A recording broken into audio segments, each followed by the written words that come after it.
Wabarakatuh. Mohon izin Pak untuk share screen. Silakan Pak. Ya. Baik Pak, bisa tampak Pak screen yang Sudah Pak. saya share. Baik, terima kasih untuk waktunya. Pada kesempatan kali ini saya secara khusus akan memberikan materi yang cukup berbeda dengan Pak Supartono, meskipun sebagian besar tadi sudah disampaikan Pak Martono, lebih ke arah construction process, dan di sini barangkali hanya overview beberapa hal yang kami sudah laksanakan di Jembatan Pulau Balang.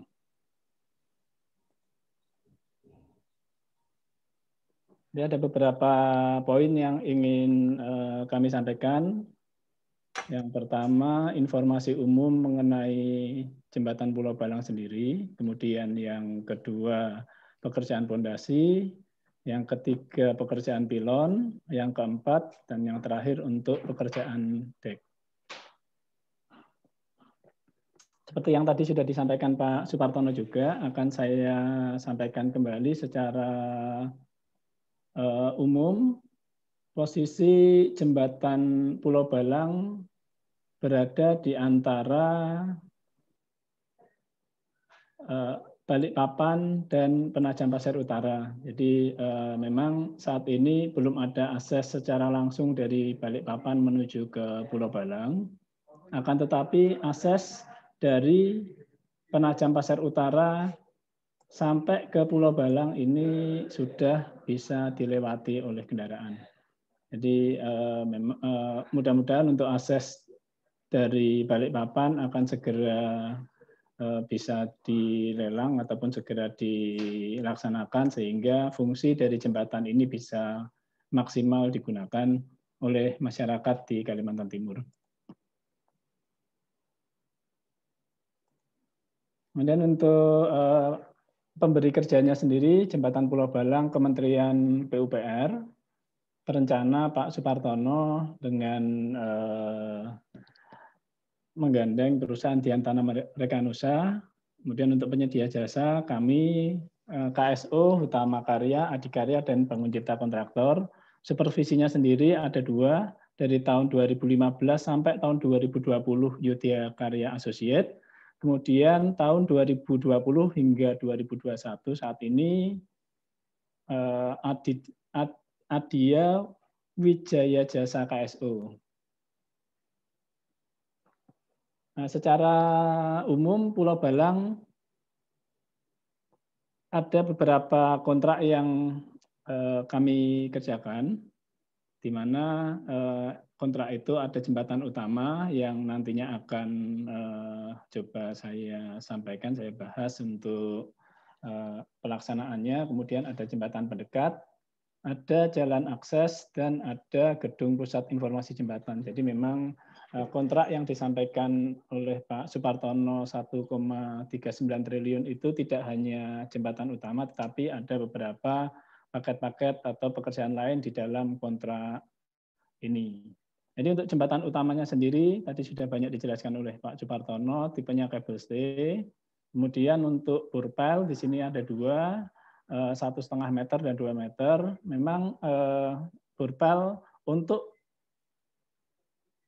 Jembatan Pulau Balang di bagian pilon ini menggunakan burpel diameter 2 meter, 1,5 meter untuk lokasi di K2, A2, K1, dan A1 atau di daerah darat dari Jembatan Pulau Balang itu sendiri.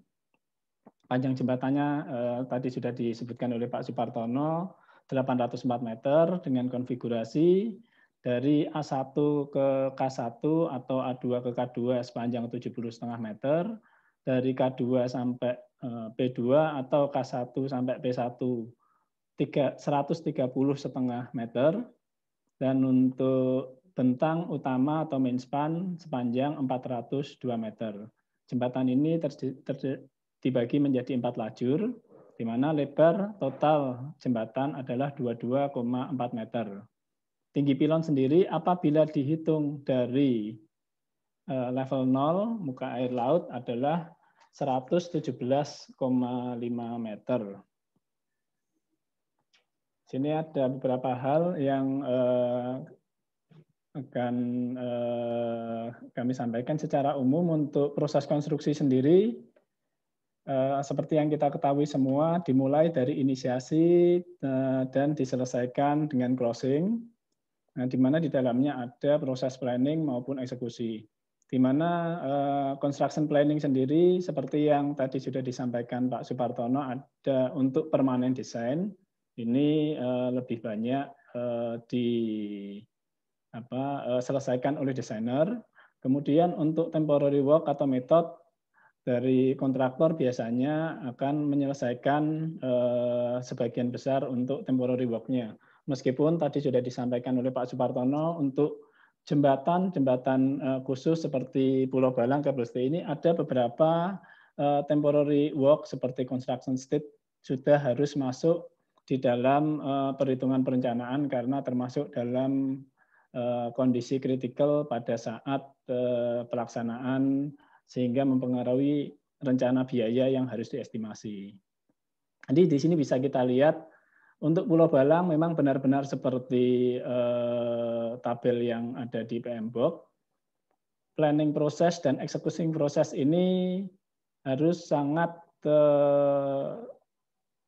ketat ataupun sangat berdampingan, di mana proses interaksi dari planning maupun eksekusi ini bisa dikatakan 90% dari keseluruhan proses eksekusi dari pelaksanaan pekerjaan itu sendiri. Jadi di sini koordinasi atau interaksi antara perencanaan dan eksekusi ini harus sangat intens untuk dapat menyelesaikan jembatan Pulau Balang. Jadi planning ini tidak hanya permanen, tetapi untuk pekerjaan temporary juga. Jadi untuk pekerjaan pondasi sendiri, ada 3 hal yang kami coba untuk sampaikan. Yang pertama dari bagaimana kami merencanakan sebelum mengeksekusi pekerjaan pondasi dan monitoring atau controlling apa yang kami lakukan setelah pekerjaan pondasi itu selesai.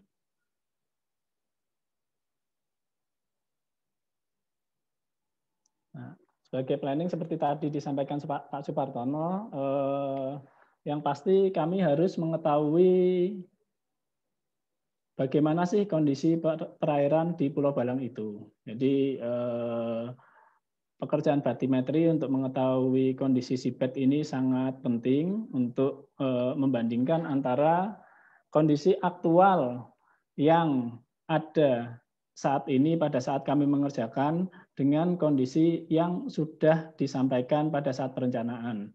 Karena ada beberapa hal yang mungkin terjadi di lapangan, seperti yang pertama mungkin sudah terjadi sedimentasi, ataupun yang kedua ada kemungkinan penyesuaian trase atau alinyemen lokasi titik jembatan sehingga bergeser. Ini juga sangat mempengaruhi dengan kondisi apa yang harus kita lakukan untuk memastikan peralatan yang kita gunakan itu tepat ataupun tidak. Di sini bisa kita lihat bahwa di pylon 1 itu cukup dangkal, kurang dari 20 meter, akan tetapi untuk pylon 2, akan tetapi untuk pylon 1 di sini terjadi ada beberapa penurunan yang cukup curam, melebihi 30 meter di beberapa titik.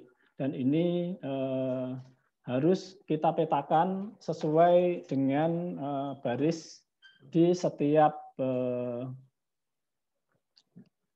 pondasi.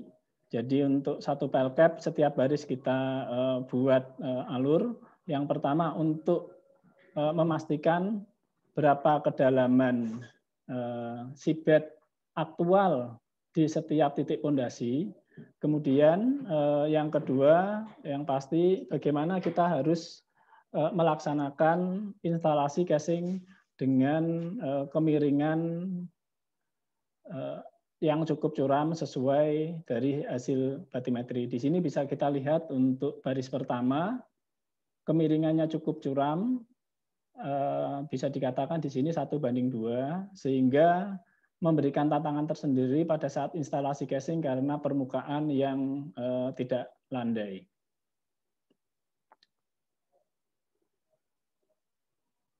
Nah, kemudian kami juga merencanakan untuk pemakaian alat yang pasti harus melakukan pengujian ulang untuk mengetahui jenis tanah dasar yang ada di Pulau Balang, apakah tanah dasar yang ada di titik tepat lokasi pilon berada itu seperti data-data yang ada di dalam perencanaan. Di sini bisa kita lihat bahwa semua lapisan yang ada di Pulau Balang, baik di sisi pilon 1, Tempadung di sini kami katakan BH1, kemudian BH2 di sisi Pulau Balang, hampir semuanya batuan dari elevasi awal seabed sampai dengan elevasi paling bawah pengujian itu merupakan batuan dengan kondisi yang sangat beragam, sehingga kami memerlukan tambahan pengujian untuk memastikan kekerasan batuan, di mana itu nantinya kita gunakan untuk menentukan apa saja yang diperlukan, terutama alat bor yang tepat untuk pelaksanaan di Pulau Balang.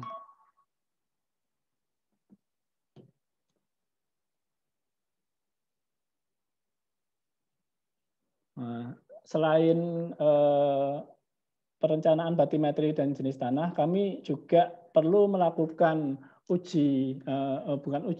pengamatan pasang surut, di mana kondisi perairan di Pulau Balang ini sangat berbeda dengan perairan yang lain. Bisa dilihat di sini dari grafik bahwa pada kondisi tertentu, di mana pada saat bulan purnama dan bulan mati di Pulau Balang itu terjadi pasang surut yang cukup tinggi, di mana pasang surutnya sekitar 3,5 meter, dan ini terjadi dalam waktu 2 kali 1 hari. Artinya pada saat pasang maupun surut 2 kali 1 bulan itu ada perubahan arus elevasi yang cukup tinggi, sehingga menyebabkan arus yang cukup keras seperti yang bisa dilihat pada video.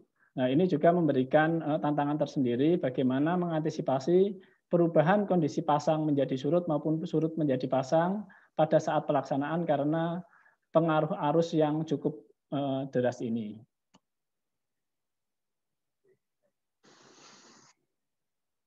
Nah, dari video tersebut dapat kami memberikan ilustrasi dampaknya. Yang pertama pada pemilihan metode kerja, kemudian jadwal bongkar muat alat juga kami harus memastikan waktunya. Kemudian yang ketiga, kapan kami bisa bekerja secara aman dengan arus yang cukup deras tersebut. Secara umum dapat diberikan ilustrasi apabila kami membuat penjangkaran untuk barge pada kondisi di bawah atau pada kondisi surut, setelah kondisi pasang, kondisi ini bisa dikatakan jangkar ini akan menjadi aman, tetapi ini harus kita cek apakah ponton ini cukup kuat setelah kabel ataupun jangkar ini menjadi kencang. Ini kami lakukan pengecekan terhadap kekuatan ponton maupun kekuatan jangkar yang kita pasang pada saat pelaksanaan pondasi.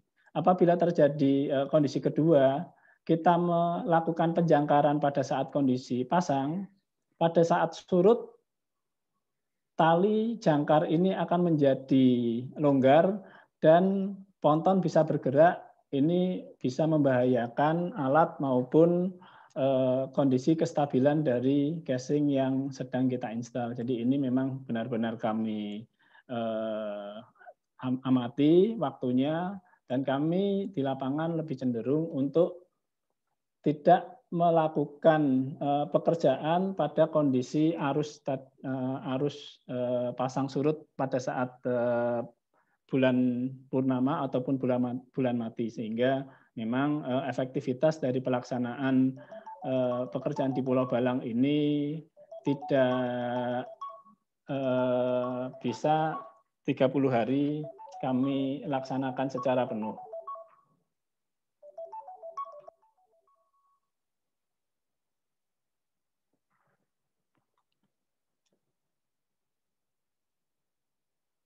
Nah, untuk metode pemasangan casing sendiri, karena kondisi seabed yang batuan, tidak mungkin kami melaksanakan menggunakan pemanjangan, karena dikhawatirkan ujung pipa itu akan mengalami buckling.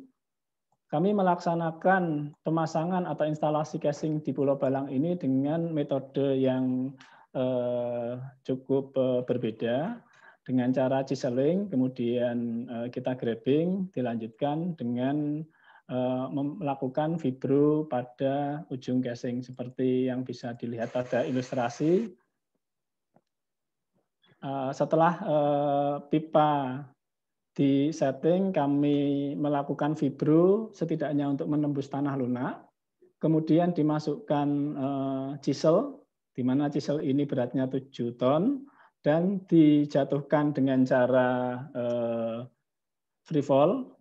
Memang free fall ini tidak efektif karena hanya 3 meter dan itu tidak bisa secara visual tidak tampak, sehingga membutuhkan waktu yang cukup lama. Setelah batu tadi dihancurkan menggunakan chisel, dilanjutkan mengambil puing-puing dari batuan yang sudah hancur tadi menggunakan grab hammer seberat 9 ton.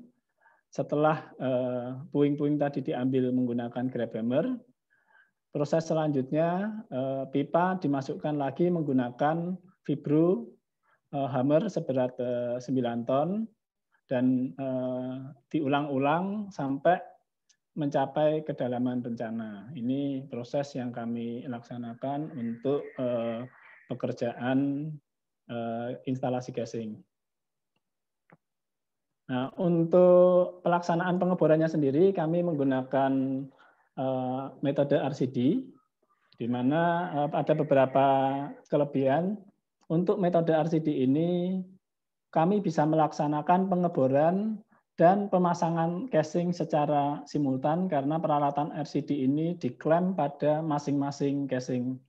Sehingga kami berharap dengan metode seperti ini secara simultan dapat mempersingkat waktu pekerjaan. Nah, untuk pelaksanaan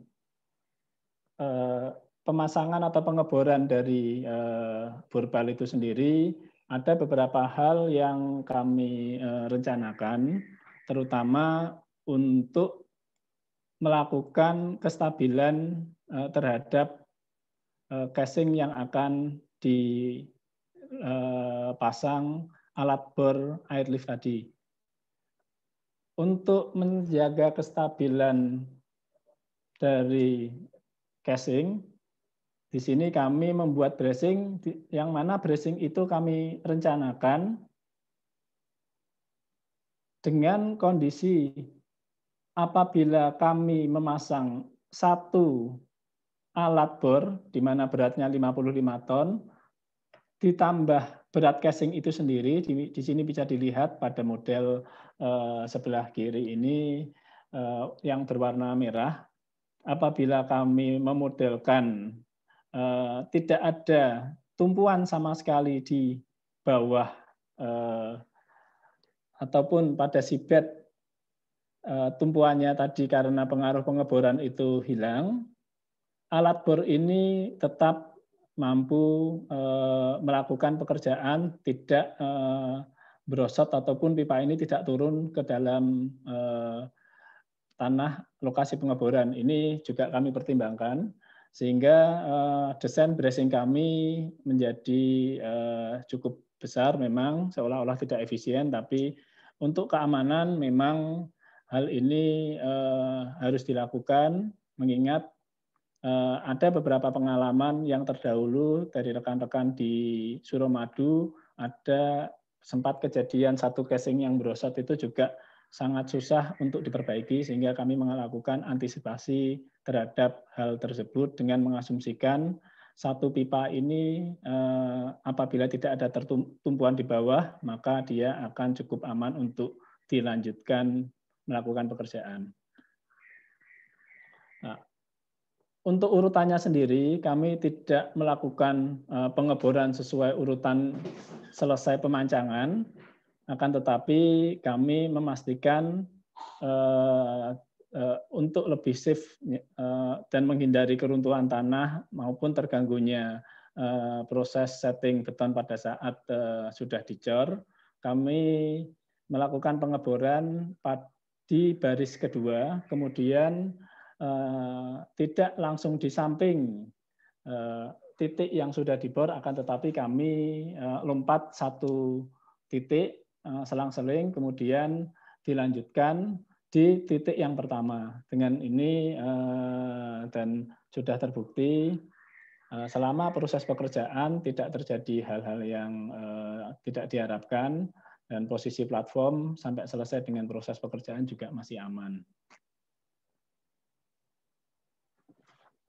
Nah, untuk pekerjaan pengecoran sendiri, kami melakukan pengecoran borpel tidak menggunakan floating batching plan, akan tetapi menggunakan batching plan di sisi darat, baik di sisi Pulau Balang maupun di sisi Tempadung ataupun Balikpapan, dan beton yang sudah di mixing di batching plan ditransfer menggunakan pipa di titik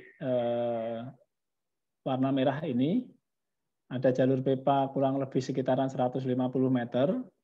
Setelah beton itu dipompakan melalui trestle, ditampung ke dalam hopper, kemudian dimasukkan ke dalam lokasi pengeboran yang telah selesai dibor.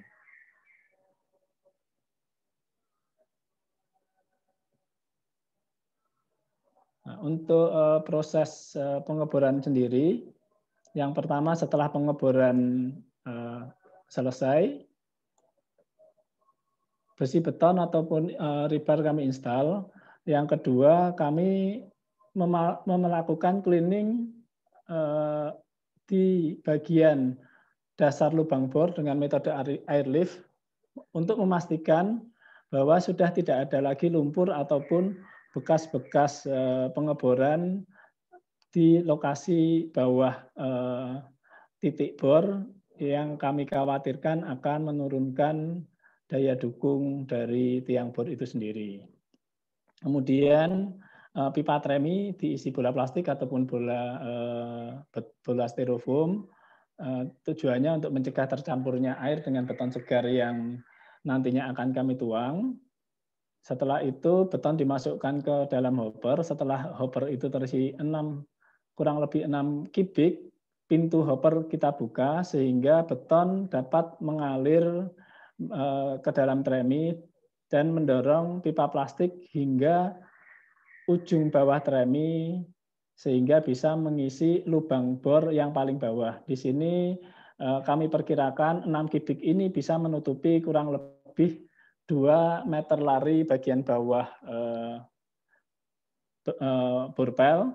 Harapannya beton sepanjang 2 meter ini sudah cukup untuk menendang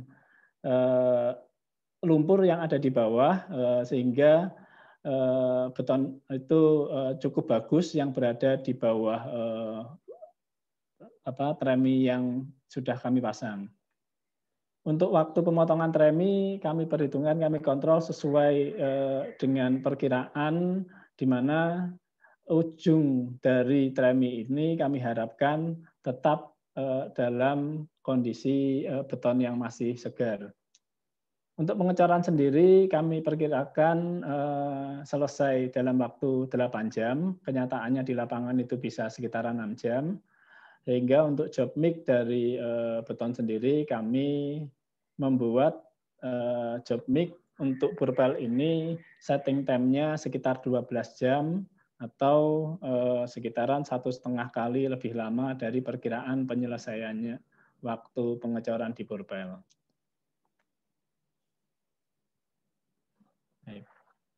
Untuk monitoring dari pekerjaan pengeboran sendiri, jadi kami memang mengalami beberapa kendala di lapangan, sehingga bisa dilihat di sini dari nomor 1, ada drill bit sebelum dimodifikasi, kemudian yang nomor 2 ini ada tooth cutter atau mata bor yang kondisinya masih baru.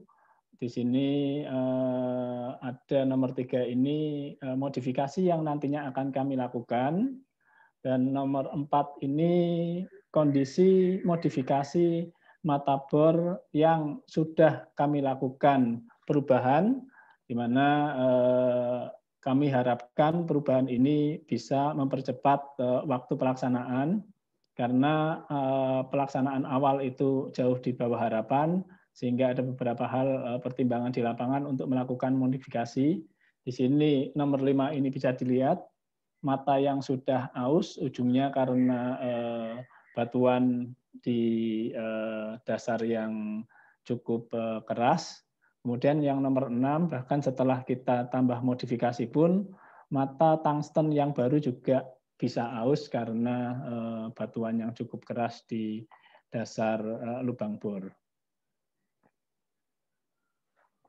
Di sini kami bisa menyampaikan bahwa sebelum kita melakukan modifikasi, produktivitas pekerjaan untuk 20 meter kedalaman pertama dari seabed itu kurang dari 1 meter per jam, antara 0,7 sampai 0,8 meter per jam.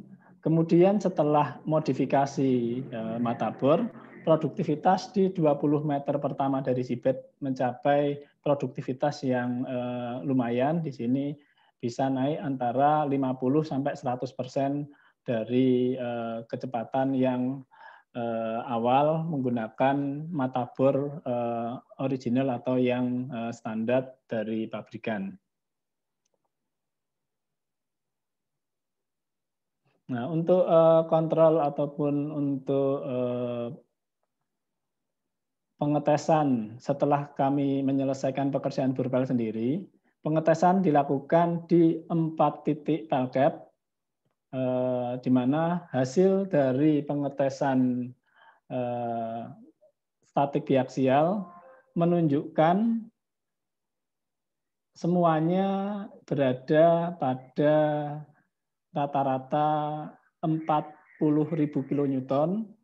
Di sini lebih dari 2 kali yang direncanakan, karena dari data perencanaan, data yang dibutuhkan sekitaran 18.000 kilonewton. Di sini juga dari hasil kesimpulan pengujian, hasil ultimate ini bukan karena daya dukung tiang yang 4.000 kilonewton, tetapi memang lebih ke arah karena jack yang digunakan hanya memiliki kemampuan 40.000 ton. Jadi aktual dari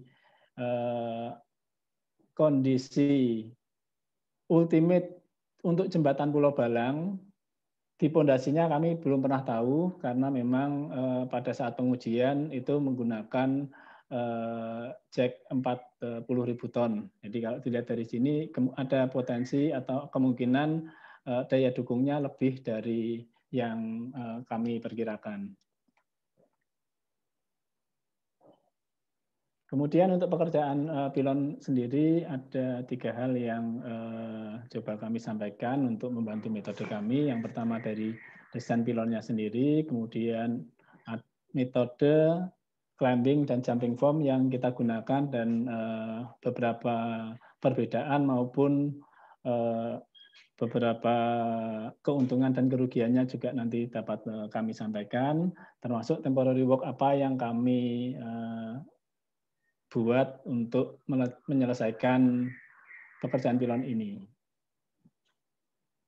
Jadi kalau dilihat dari jenis bentuk pilon Pulau Balang, Pilon Pulau Balang sendiri agak berbeda dengan pilon-pilon yang miring di Indonesia lainnya, di mana untuk Pulau Balang ini tidak ada upper cross beam untuk pilon miring, kemudian tingginya lebih dari 116 meter, dengan kemiringan cukup miring 1:1,47 atau hampir 1:5, atau sekitar 77,9 derajat. Di sini kami mencoba membandingkan dengan pilon-pilon di Indonesia lainnya. Yang pertama jembatan Visabilillah atau di Barilang, Batam. Kemudian ada Mahkota 2, dan di sini ada Aji Tulur Jejangkat di Kalimantan Timur juga, di Melak.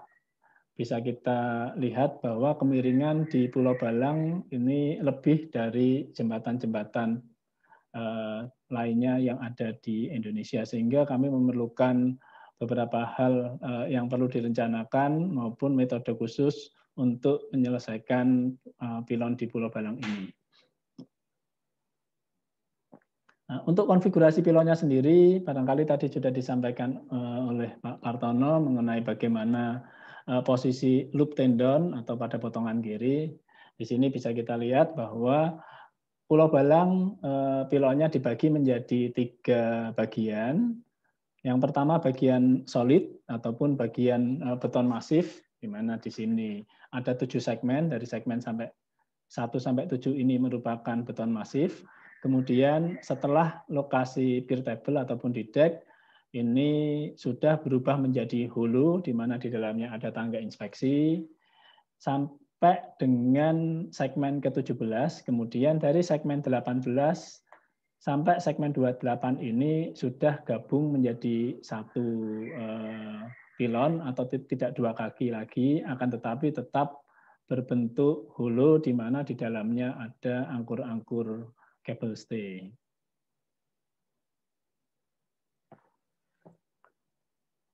Untuk pelaksanaannya sendiri kami membagi menjadi 2. Untuk pilon 1 menggunakan jam form, di mana jam form ini ada beberapa hal yang kami gunakan untuk pertimbangan.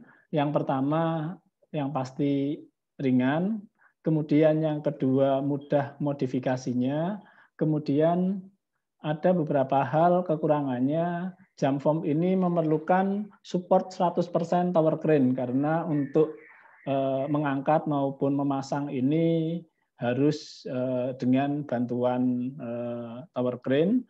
Kemudian ada beberapa hal yang menunjang untuk pelaksanaan, mempercepat, artinya di sini untuk jumping form ini tidak diperlukan rel maupun finishing platform, dia sudah bisa dilaksanakan.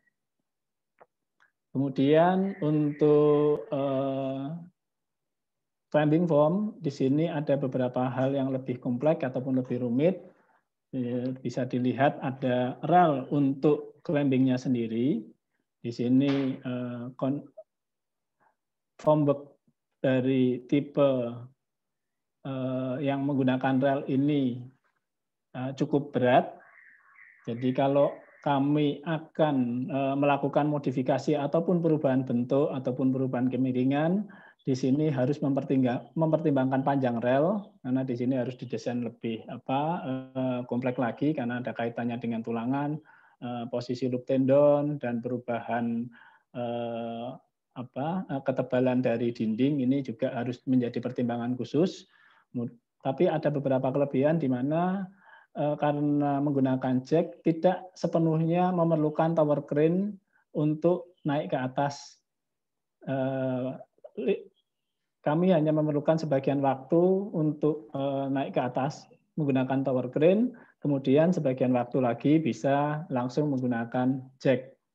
Nah, dan di sini untuk rel panjangnya ada kelebihannya, salah satunya bisa digunakan untuk finishing platform setelah pekerjaan di atas sudah terselesaikan. Di sini bisa dilihat bahwa untuk pilon stage 2, jumping form yang sebelah kanan ini bisa sudah terpasang 100%. Akan tetapi karena climbing foam ini masih menggunakan rel, belum bisa terpasang 100% dan masih perlu support di bawahnya menggunakan BD8. Ini juga ada cost tersendiri atau biaya tersendiri untuk pelaksanaan awal menggunakan climbing foam. Sementara untuk cross beam-nya sendiri, dikarenakan beban cross beam yang cukup berat, ini kami merencanakan menggunakan shoring dengan kapasitas 400 ton. Untuk pelaksanaannya sendiri kurang lebih sekitaran 1 bulan. Dan di sini kami harus memodifikasi beberapa panel, terutama pada lokasi pertemuan dengan cross beam. Ini untuk pelaksanaan dengan sistem climbing foam yang menggunakan rel tadi memerlukan waktu yang lebih lama karena modifikasinya tadi harus merubah rel dan banyak sekali komponen-komponen yang harus disesuaikan pada lokasi cross beam. Makanya salah satu hal yang menjadi pertimbangan ternyata memang tidak sepenuhnya climbing foam ini menjadi lebih cepat dari jumping foam untuk segmen-segmen awal. Kemudian untuk segmen yang selanjutnya, climbing foam masih memerlukan pemasangan rel sampai dengan segmen 10, yaitu segmen 32 meter dari topel cap. Dan di sini performa jumping foam cukup bagus untuk di segmen awal, tetapi semakin tinggi karena ketergantungan dengan TC, efektivitasnya menjadi berkurang, sehingga waktu pelaksanaannya lebih lama daripada climbing foam. Nah, di sini untuk lokasi-lokasi yang sudah terdapat angkur kabel stay, ternyata climbing foam ini sudah tidak begitu efektif lagi, dikarenakan rel sudah mengganggu pekerjaan yang ada di bawahnya, yaitu mulai dari pemasangan loop tendon, pembuatan platform, dan lain sebagainya, sehingga bisa dilihat untuk segmen yang sudah ada stay kabelnya, climbing foam yang ada relnya ini sudah kita modifikasi menjadi jumping foam. Artinya bisa dilihat bahwa untuk pilon di jembatan Pulau Balang ini penggunaan rel untuk climbing foam yang harapannya kami bisa melaksanakannya lebih cepat ternyata menjadi kurang efektif.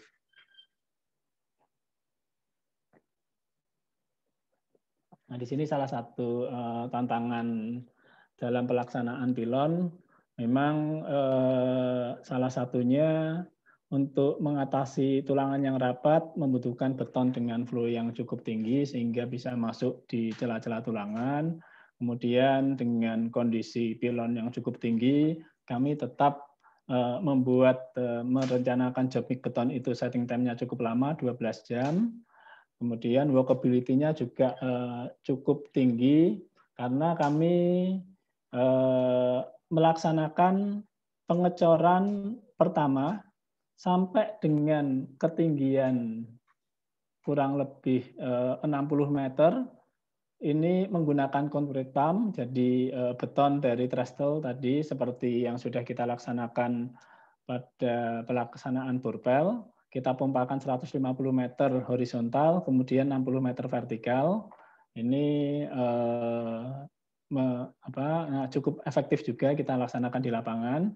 Akan tetapi untuk ketinggian setelah 60 meter kami menggunakan bucket untuk melakukan pengecoran karena kemampuan dari pompa dan kami khawatir pemompaan yang terlalu panjang dan terlalu tinggi ini bisa menyebabkan penurunan kualitas dari beton itu sendiri. Kemudian untuk pelaksanaan pilon sendiri, sebelum pilon itu mencapai bagian kabel stay atau nyambung, di sini kami juga melakukan perhitungan dengan jasa konsultan CES bahwa ditemukan kondisi di mana apabila kami melaksanakan tanpa temporary support, maka akan mengakibatkan potensi retak di kaki pilon karena tegangan tarik yang melebihi batas diizinkan. Dari hasil perhitungan itu kami membuat tambahan temporary platform. Di sini ada temporary crossbeam yang kita rencanakan sesuai dengan perhitungan yang sudah disampaikan pihak construction engineering, di mana pada saat pelaksanaannya kami harus melakukan pengecekan sebesar kurang lebih 180 ton. Kemudian pada saat pilon ini nyambung, gaya yang terjadi di cek kurang lebih sekitaran 377 ton. Ini kami desain sesuai dengan kapasitas yang dihasilkan dari hasil perhitungan, hingga kami menggunakan cek kapasitas kurang lebih 800 ton pada saat pelaksanaan temporary crossbeam di pilon Pulau Balang. Nah, untuk pekerjaan temporary sendiri di Pulau Balang ada beberapa pekerjaan yang memang kami laksanakan untuk membantu proses pelaksanaan. Yang pertama, yang pasti stressing platform. Di sini kami gunakan untuk stressing loop tendon yang ada di dalam pilon.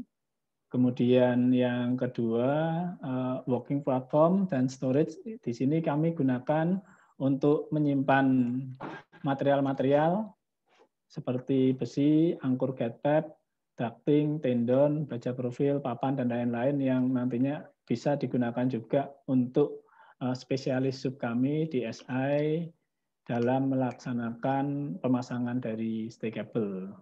Dan karena areanya cukup tinggi, kami juga menyediakan MCK di lokasi temporary platform, karena tidak mungkin bekerja setelah di ketinggian 117 meter turun ke bawah untuk melakukan untuk buang hajat ataupun hal-hal yang diperlukan, karena memang membutuhkan waktu yang cukup lama. Dan kami juga menyediakan stair tower atau tangga di lokasi pilon apabila ada kondisi darurat di mana peralatan-peralatan alat angkat ataupun alat angkut tidak berfungsi ataupun mengalami kendala kerusakan. Kemudian untuk desain deck sendiri, ada 3 hal yang akan kami coba sampaikan dari metode konstruksi maupun temporary yang kami lakukan. Di sini tadi sudah disampaikan oleh Pak Supartono, kondisi main span sampai dengan 130 meter kami laksanakan dengan formwork traveler. Kemudian untuk sisi set span antara A2K2 dan A1K1 kita melakukan pengecoran menggunakan shoring. Ini secara sekilas tadi sudah disampaikan oleh Pak Supartono juga. Untuk Pulau Balang, kabel yang digunakan antara 27 strand sampai dengan 72 strand untuk setiap stay kabelnya, dari kabel nomor 1 sampai dengan nomor 21. Untuk betonnya sendiri kami harus memperkirakan berapa sih yang harus ditanggung oleh traveler. Dari hasil perhitungan kami secara isometri, volume beton untuk lokasi pier table kurang lebih sekitaran 525 meter kubik, kemudian tulangan 110 ton, dan baja prategang 11 ton. Ini kami gunakan untuk melakukan desain di pier table. Untuk pier table-nya sendiri, kami menggunakan heavy duty shoring. Kemudian setelah selesai pekerjaan pier table, kami melanjutkan pemasangan traveler. Dan di traveler ini kami memasang temporary support yang digunakan selama waktu pelaksanaan, di mana temporary support ini kami menggunakan PT bar diameter 32 sebagai temporary fixity. Jadi kami tidak bisa menggunakan tumpuan roll yang didesain oleh desainer untuk temporary fixity-nya karena tidak memungkinkan. Kami membutuhkan sesuatu yang lebih rigid ataupun lebih kaku untuk tumpuan. Di sini kami menggunakan PT bar yang kami angkurkan dari pier table ke crossbeam sepanjang waktu pelaksanaan lapangan yang nantinya akan kami rilis setelah jembatan tersambung. Kemudian untuk mid segmentalnya sendiri, secara isometri seperti yang tampak, konfigurasi tendon juga seperti yang tampak pada gambar B. Volume betonnya kurang lebih 183 kubik, volume tulangannya 31 ton, dan baja prategangnya hampir 5 ton. Di sini kami harus merencanakan sebagai beban yang akan digunakan untuk travelernya sendiri. Untuk traveler sendiri kami menggunakan tipe underslang, mungkin nanti Pak Yunaldi bisa menjelaskan yang lebih detail. Kenapa kami menggunakan tipe underslang? Ada 3 keuntungan minimal yang kami dapatkan untuk tipe underslang. Yang pertama, kami bisa memodifikasi kondisi traveler itu untuk memikul beban 500 ton dengan membagi menjadi 3 titik tumpuan. Kemudian yang kedua, kami bisa memanfaatkan permanen kabel menjadi temporary stay, di mana warna merah ini adalah terusan dari angkur permanen menjadi angkur temporer yang tadi disampaikan Pak Supartono. Kenapa kami memilih melakukan penarikan di bawah? Salah satunya karena lokasi dari temporary angkur ini berada di traveler, sehingga lebih mudah apabila kami melaksanakan penarikannya di bawah dan menyediakan platform di bawah traveler.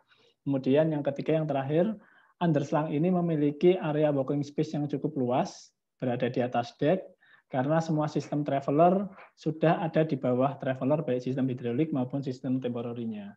Di sini bisa kita lihat ada 3 titik tumpuan, ilustrasinya bahwa di sini nomor 1 ini adalah tumpuan untuk temporary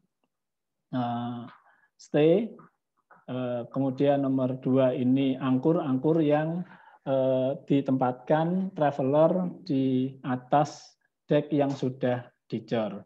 Jadi pada prinsipnya pada saat beban pengecoran itu dilaksanakan, kabel di ujung traveler ini bisa membantu untuk mengurangi beban dari traveler itu sendiri. Memang di sini ada dampaknya karena kabel itu tidak berbentuk vertikal tapi berbentuk miring, ada sudutnya, dan di sini harus diperhitungkan pengaruh horizontal terhadap traveler, di mana bisa menyebabkan traveler ini mundur ke belakang. Oleh karena itu disediakan kicker ataupun penahan supaya traveler ini tidak mundur ke belakang. Ini juga harus direncanakan secara cermat juga. Nah, untuk pengecorannya sendiri ini kami melaksanakan secara balance, secara idealnya itu harus balance, akan tetapi kami juga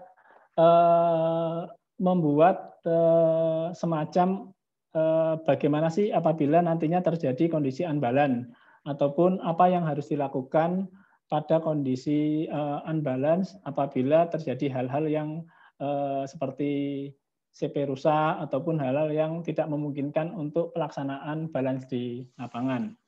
Nah, di sini kami minta untuk CES merencanakan batasan-batasan yang harus kami laksanakan di lapangan, di mana di sini bisa diberikan batasannya untuk Pulau Balang.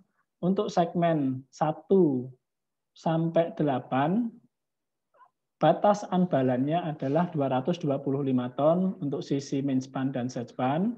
Kemudian untuk segmen 9 sampai 13, batas unbalance dari main span sampai dengan set span turun menjadi 150 ton. Ini karena pelaksanaannya menggunakan shoring di sisi darat, sehingga kami membatasi perhitungan hanya sampai segmen 13, untuk segmen 14-nya sendiri sudah free cantilever dengan counterweight atau beban penyeimbangnya setpan yang sudah dilakukan pengecoran. Sementara untuk batas andalan dari traveler sendiri dari sisi hulu dan hilir itu dibatasi 60 ton. Ini yang harus bisa kami lakukan di lapangan. Sehingga untuk pelaksanaan pengecoran di lapangan sendiri, kami melaksanakan dari sisi hulu menuju hilir yang nomor 1 ini untuk memberikan batasan kurang dari 60 ton. Setelah selesai sampai nomor 2, kemudian ke nomor 3, ke nomor 4, terakhir dilakukan pengecoran pada sisi atas yang nomor 5 ini. Pengecoran kami lakukan tidak lebih dari 12 jam, ada beberapa malah yang 9 jam selesai, sehingga harapan terjadinya cold join di sini, bukan harapan, maksudnya kekhawatiran terjadinya cold join di sepanjang pengecoran untuk Pulau Balang ini bisa kami hindarin. Nah, untuk pelaksanaannya sendiri, untuk pengecoran dek segmen 1 sampai 13, kami menggunakan cara balance cantilever, di mana ada 2 pompa. Pompa yang menggunakan pompa yang di sini bisa dilihat garis warna kuning dan warna hijau. Salah satu pompa alurnya di garis warna kuning, dan pompa yang satunya lagi di alur warna hijau. Di sini sepanjang pelaksanaan pekerjaan kami gunakan untuk memastikan bahwa pengecoran di Pulau Balang ini bisa dilaksanakan secara balance, dan sampai dengan selesai pekerjaan potensi unbalance yang tadi kami perkirakan tidak pernah terjadi, karena ya alhamdulillah sampai dari awal sampai dengan selesai pekerjaan kami tidak mengalami kerusakan di pompa maupun di batching plant yang bisa menyebabkan kondisi pelaksanaan tadi kami khawatirkan menjadi unbalance itu tidak terjadi. Kemudian untuk pengecoran kondisi setelah tersambung, di mana kami mulai pada segmen dek 16, kami sudah tidak melakukan pengecoran menggunakan 2 concrete pump lagi, akan tetapi kami menaikkan truk mixer ke dek yang sudah dicor sampai dengan segmen 16 untuk segmen yang terjauh. Di sini setelah sampai ke segmen 16, kami melakukan pengecoran menggunakan concrete pump. Kami memang tidak melakukan pengecoran menggunakan truk mixer sampai ujung setpan, meskipun secara teoritis itu dimungkinkan, karena khawatir getaran yang cukup tinggi akibat lalu lintas truk mixer ini juga mengganggu proses pekerjaan yang ada di lapangan itu sendiri. Kemudian untuk pekerjaan klosur, tadi sudah disampaikan Pak Supartono juga, ada 3 klosur di Pulau Balang, di mana klosur di Pulau Balang ini yang pertama di main span, yang kedua di set span. Nah, ini klosur di lokasi atas K1 dan K2. Untuk volume beton dari klosur sendiri tidak begitu banyak, sekitar 164 kubik. Ini klosur yang di atas K2. Pada awalnya kami mengharapkan klosur ini bisa dilakukan pengecorannya menggunakan traveler, akan tetapi setelah kami melihat beberapa detail, pengecoran klosur ini tidak bisa dilaksanakan menggunakan traveler, karena pada ujung traveler ini ada counterweight tadi yang disampaikan Pak Supartono sebagai penyeimbang dari beban uplift, Sehingga pada ujung segmen 14 kami terpaksa memotong bagian ujung dari plat lantai seperti usip yang tampak ini agar bisa dilaksanakan untuk pekerjaan klosur selanjutnya. Dan untuk klosur kami menggunakan shoring seperti ilustrasi di sebelah kanan. Nah, ini metode kerja yang kami laksanakan untuk pekerjaan klosur sendiri. Jadi ada beberapa hal. Yang pertama, traveler mundur satu segmen karena tidak mungkin menggunakan traveler, kemudian pemasangan perancah maupun bugesting, dilanjutkan pekerjaan pembesian dan pengecoran. Ada beberapa hal yang kami cermati pada saat pelaksanaan klosur. Yang pertama, sebaiknya memang pengecoran dilakukan pada saat suhu rendah, pada saat kabel susut, di mana posisi elevasi dari dek itu pada posisi yang tinggi, sehingga pada saat siang hari elevasi dari dek yang sudah turun itu sudah bisa ditahan dari shoring yang sudah kita pasang. Kemudian untuk penyambungan juga kami menggunakan coupler di sini sebagai pertimbangan karena apabila kami menggunakan overlap, tulangan yang ada di klosur ini sangat rumit dan jumlah tulangannya cukup banyak. Ini tidak mungkin kita lakukan menggunakan overlap. Dan sebelum pengecoran, flashing dari tendon ini juga sangat penting karena jumlah tendonnya yang cukup banyak. Jadi ada potensi kebocoran di tendon ataupun di ductingnya. Kami memastikan dengan flashing untuk ducting tadi setelah pengecoran itu tidak terjadi kebocoran ataupun beton masuk ke area tendon. Nah, untuk klosur sendiri di sini ada beberapa hal yang kami pertimbangkan sebagai metode di mana volume klosur itu memang tidak begitu banyak, kurang lebih sekitaran 120 kubik. Di sini ada beberapa hal yang tadi sudah disampaikan Pak Partono. Apabila traveler itu mundur, apa yang terjadi secara teknis mungkin nanti Pak Yunaldi bisa menyampaikan secara detail. Akan tetapi di sini saya hanya menyampaikan ilustrasi.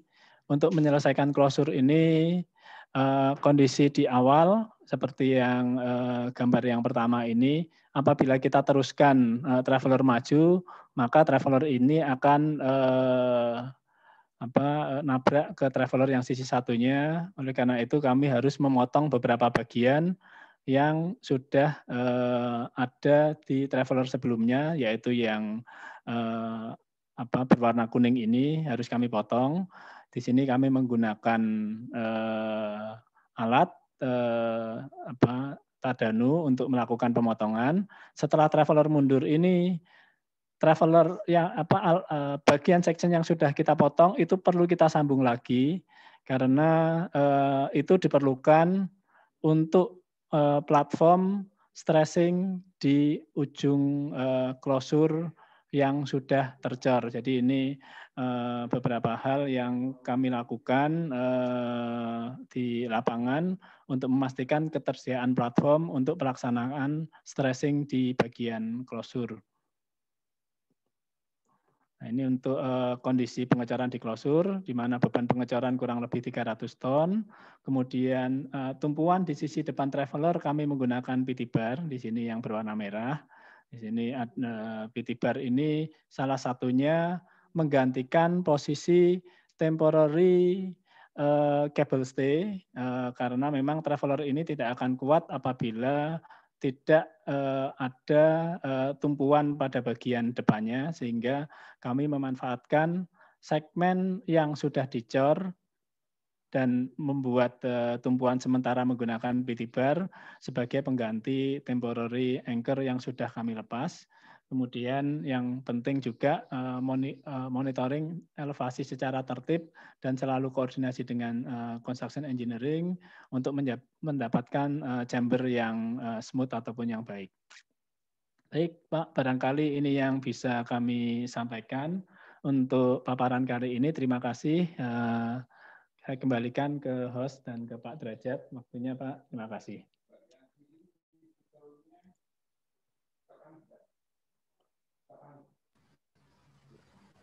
Derajat.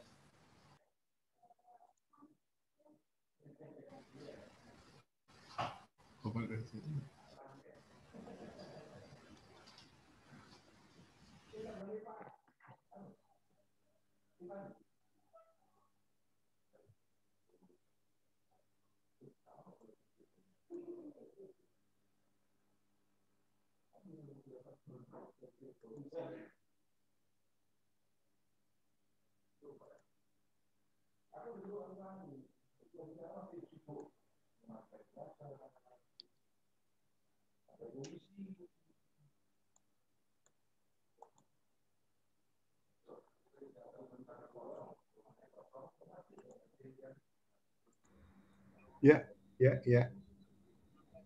Sudah ya, oke. Ya, baik, Pak. Ada beberapa pertanyaan ini, Pak.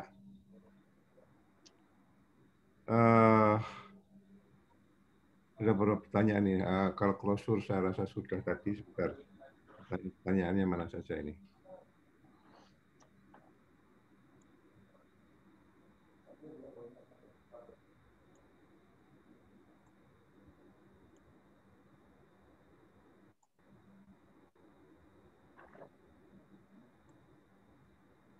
Ini ada pertanyaan ini mengenai pengecoran beton ya, dari Pak Febri Tarikan. Izin bertanya Pak Nugroho, apakah ada pengecoran pylon hammer test pada cross beam yang disampaikan tadi, mengingat climbing work rentan terhadap propos dalam inti pylon. Bagaimana, Pak? Baik, Pak. Untuk pelaksanaan pengetesan di Pulau Balang sendiri, kami ada pengetesan hammer test, tapi tidak hanya hammer test, kami juga menggunakan pundit, Pak, ataupun UPV untuk memastikan keutuhan pengecoran di bagian dalam beton, Pak. Jadi dan untuk memastikan untuk tidak keropos, memang beton itu kami desain menggunakan flow yang cukup tinggi, sekitar 55 sampai 60 cm flow-nya. Dan kami menggunakan agregat yang kecil, agregat 1-2 untuk pengecoran di pilon maupun di deck, sehingga bisa masuk ke celah-celah antar tulangan. Baik, Pak, itu Pak barangkali. Yang itu apa berapa selamnya berapa? Itu tidak menggunakan selam, Pak. Jadi kita menggunakan flow test. Jadi alat seperti ya semacam flow, akan tetapi kita angkat kemudian kita ukur diameternya. Diameter dari penyebaran beton itu antara 55 sampai 60 cm yang kita gunakan untuk pelaksanaan di lapangan. Jadi dengan demikian menghindarkan terjadinya keropos ya, Pak ya? Iya, Pak. Kami memang sengaja menggunakan flow yang cukup tinggi. Ada pertanyaan mengenai closure, Pak. Kenapa dipilih lebarnya seperti itu? Waduh, lebaran closure ini sepertinya Pak Supartono lebih pas menjawab, Pak, ya. Karena memang ini dari desainnya ini lebar closure ini kan sudah ada dari desainer dan ditentukan. Okay. Tapi memang mungkin ada beberapa hal yang bisa saya sampaikan. Memang pada umumnya closure itu antara 3 sampai 6 meter itu berdasarkan pengalaman kami secara aktual di lapangan, Pak. Tapi secara teknis barangkali Pak Supartono lebih tahu lebih detail. Mungkin ada kaitan dengan tegangan-tegangan yang terjadi sehingga efektifnya hanya 3 sampai 6 meter. Oke. Ada pertanyaan lagi sebentar. Pertanyaan mengenai suhu beton, Pak. Bagaimana? Apakah dimonitor atau tidak, Pak? Ya, Pak. Kami melakukan monitoring suhu beton untuk segmen-segmen yang awal. Jadi untuk memastikan job mic kita itu sudah sesuai atau tidak. Jadi kami yang pertama sebelum melakukan pengecoran di lapangan, kami membuat mock-up dulu, Pak. Jadi kami membuat mock-up dengan dimensi kurang sekitaran 2,5 meter, 2,5 meter. dan kita melakukan pengukuran suhu di beton mock-up-nya ini untuk memastikan bahwa job mic yang kita buat suhunya tidak melampaui dari 70 derajat yang disyaratkan sesuai spesifikasi, Pak. Pertanyaan tambahan dari saya, Pak, itu pemeliharaan betonnya di sana bagaimana, Pak? Kuringnya, Pak. Kuringnya, betul. Ya, kalau kuring kami lakukan selama 7 hari, Pak. Jadi untuk posisi dek kami menggunakan geotekstil secara kontinu. Untuk pylon terutama, Pak. Gimana, Pak? Untuk pylonnya. Oh, untuk pylon, kalau pylon kami sebelum melakukan pembukaan bugesting itu kami buka setelah 3 hari, Pak, di pylon. Setelah 3 hari kami semprot menggunakan kuring kompon, Pak. Karena dimensi pilon yang cukup besar itu tidak memungkinkan kami untuk melakukan penutupan menggunakan plastik, Pak. Itu akan sangat sulit, makanya kami lebih lama melakukan penutupan menggunakan bugesting sekitar 3 hari, dan setelah dibuka kami menyemprot menggunakan kuring kompon. Berapa hari, Pak, itu, Pak? Kalau penyemprotan kuring kompon kurang lebih setiap 2 hari sampai dengan hari ke-9, Pak. Hari ke-9. Dan sesudah itu dilepas begitu ya, Pak, ya? Iya, Pak. Setelah itu kan kami harus naik. Dampak-dampak ke apa? Retak-retak rambut dan segala macam? Kami tidak melihat ada retak rambut yang Pak ya, signifikan. Memang di beberapa titik ada retak rambut. Kami coba melakukan pengujian menggunakan UPV. Itu kedalaman keretakannya itu tidak lebih dari 0,5 senti, Pak. Oh, oke. Ya, karena di sana itu kan masalahnya kan anginnya besar ya, Pak. Angin, ya, Pak. Angin apabila pilon mempengaruhi penguapan itu. Penguapan, ya, Pak. Jadi tidak terjadi masalah dalam hal itu ya, Pak, ya. Ya, ya, Pak. Oke. Apalagi, Pak, barangkali sebentar, ini ada pertanyaan lagi sebentar. Ini ada pertanyaan dari Pak Erwin juga. Apakah pengukuran survei setiap tahap itu dikerjakan, Pak? Oh, harus, Pak. Iya, Pak. Harus ya, itu syarat mutlak gitu ya, Pak, ya. Syarat mutlak, Pak. Karena memang dan survei untuk apalagi untuk jembatan bentang panjang. Menurut pengalaman kami ini harus secara konsisten dilakukan dan waktunya pun konsisten. Memang waktu terbaik untuk melakukan survei ini pagi hari. Karena kan memang kondisi malam terutama di Indonesia itu suhunya relatif sama, Pak. Artinya ketika kita melakukan pengukuran antara jam 7 sampai jam 9 pagi itu akan mendapatkan kondisi elevasi ataupun titik koordinat yang konsisten sebagai dasar ataupun mandatori pengukuran untuk segmen-segmen berikutnya. Dan ini kami lakukan setiap hari, Pak. Oleh karena itu kan kami tahu kapan kami bisa menentukan pengecoran untuk set closure yang pas, dikarenakan set closure itu yang satunya itu kan sudah menggunakan shoring, sudah pasti fix, dan sisi yang satunya lagi menggunakan kabel yang posisinya naik turun karena pengaruh temperatur, sehingga kalau kami melakukan pengecoran kemudian kabel itu menarik dek itu ke atas, itu juga menimbulkan resiko tersendiri terhadap keretakan beton apabila beton itu belum setting, Pak, ya. Jadi kami upayakan pengecoran memang seperti pada saat pagi itu sore sampai dek itu naik, kemudian setelah siang itu karena pengaruh suhu dek itu akan turun. Nah, pada saat siang sampai dengan sore itu waktu setting beton itu memang paling pas di waktu-waktu itu, Pak. Oke, baik, Pak. Ada pertanyaan nih, Pak, mengenai penerimaan mutu beton katanya. Apakah ini masih menggunakan SNI atau bagaimana, Pak? Kriteria penerimaan betonnya. Saya rasa agak lain nih, Pak, ya. Sebentar. Halo. Halo. An? Putus ya, Pak. Putus. Hah? Putus. Masih ada, Pak, di sini, Pak. Masih. Mohon maaf, Pak, putus, Pak. Oh, masih. Ya, Pak. Sempat putus, Pak, tadi, ya. Ya, ke-mute Pak.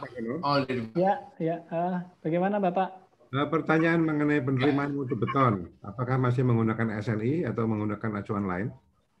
Ya, yang pasti kita menggunakan acuan kontrak, Pak ya. Jadi yang ada di kontrak itu menggunakan aturan SNI dan beberapa hal yang sesuai dalam kontrak itu ada beberapa code yang disertakan di dalam kontrak itu kami gunakan, Pak. Iya, oke. Oke, masih barangkali bisa satu lagi saya sama pertanyaan ya, agak mulur sedikit memang, tapi kan memang tadi agak terlambat sedikit. Bentar. Ada pertanyaan dari Pak Haryanto Harja Saputra. Apakah yang dimaksud climbing foam adalah jenis ECS Automatic Climbing System atau yang manual jumping foam? Kami di sini sebenarnya untuk climbing foam ini manual, Pak. Kalau ECS Automatic Climbing ini akan sangat sulit kita kerjakan, Pak. Umumnya automatic climbing ini untuk silo ataupun dinding-dinding yang tidak banyak angkur-angkurnya ini lebih mudah dilaksanakan karena ada banyak sekali modifikasi perubahan. Tadi juga kami sampaikan kami kurang confident ataupun akan menjadi sia-sia Pak ya apabila kami melaksanakan pilon di Pulau Balang ini menggunakan full automatic climbing. Oke, bentar.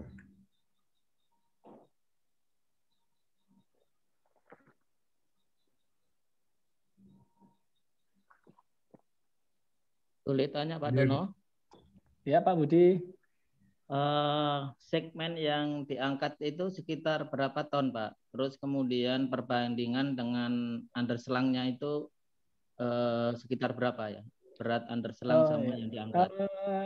Menurut perhitungan kami Pak kemarin itu kurang lebih sekitaran 500 ton itu berat besi, berat angkur, kemudian tendon, beton dan alat-alat kerja yang di atas. Kemudian untuk berat travelernya sendiri sekitar 255 ton Pak. Jadi di sini hampir separuh dari berat beban yang harus diangkat Pak untuk segmentalnya. Oke, 50% ya? 55% Pak kurang lebih. Oke, makasih Pak Dono. Oke, saya rasa waktunya sudah habis Pak ya. Jadi barangkali ada ini ada untuk break ya.